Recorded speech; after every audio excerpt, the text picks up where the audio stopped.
Man, Australia. Mr. Bump, Australian made. This is the sad story of Mr. Bump. The trouble was that Mr. Bump just could not help having little accidents.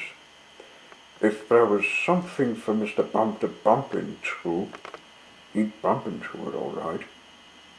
For instance, if you were to see Mr. Bump walking in the street in your town, and if there happened to be something for him to bump into down that street, you know what would happen. Bump! Mr. Bump is just the same at home. He lived in a house in Newtown, but even there he just couldn't help having those little accidents. For instance, one morning when Mr. Bump went outside his house, he noticed that the chimney pot had got loose in the storm in the night before. I must fix that before it falls off, thought Mr. Bump to himself, and he hurried off to his garden shed to fetch a ladder.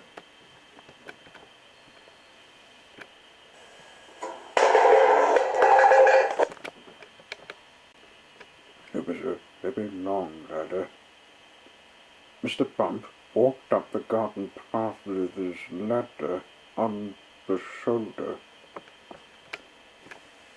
He turned the corner on the garden path. Crash went the first window. Oh dear, thought Mr. Bump. He moved the ladder to see what had happened. Crash went another. Oh dear, thought Mr. Bump again. Then he rested the ladder against the wall of his house so that he could climb onto the roof to mend the chimney pot. Crash went the third window. So you can see how Mr. Bump had his little accidents. Mr. Bump had many jobs, but somehow they never seemed to last very long. As soon as anything got lost, or broken, or splintered, or chipped, or snapped, or cracked, or torn, burst, wrenched, or crunched, or split, or slit, guess who got the blame? For instance, when Mr. Bump worked in the railway yard, he had a trip and dropped a bag of coal. A lot of it was on the tracks. For instance, when Mr. Bump was a postman, he got his hand stuck in the letterbox. They had to fetch the fire brigade to come and set him free.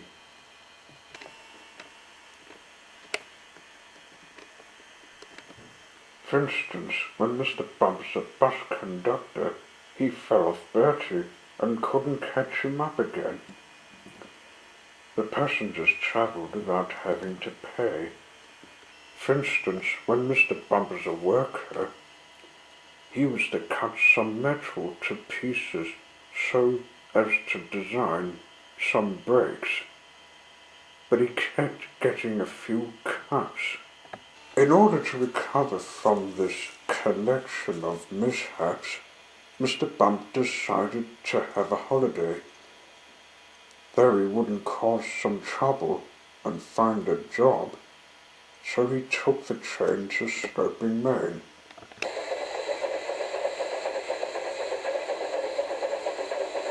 While Mr. Bump was on holiday, several things happened.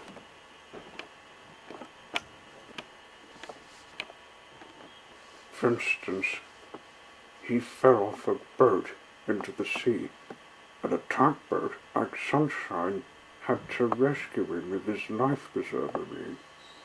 For instance, one day, when he was quietly walking along the beach, minding his own business, he got his foot stuck in a bucket, and as he couldn't get it off, he had to hop round a bit on his foot for hours.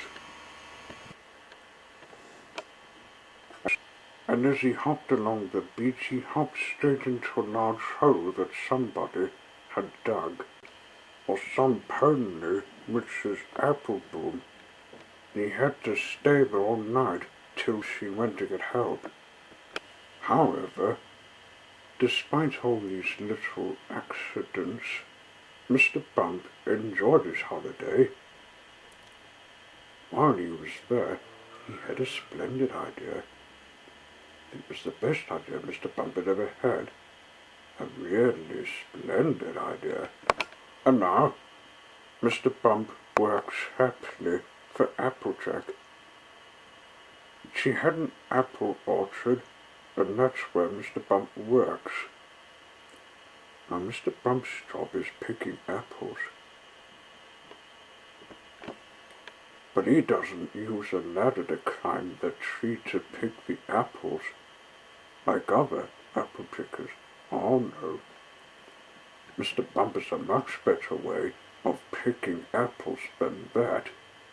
He just walks about, and before long Mr. Bump being himself walks into a tree.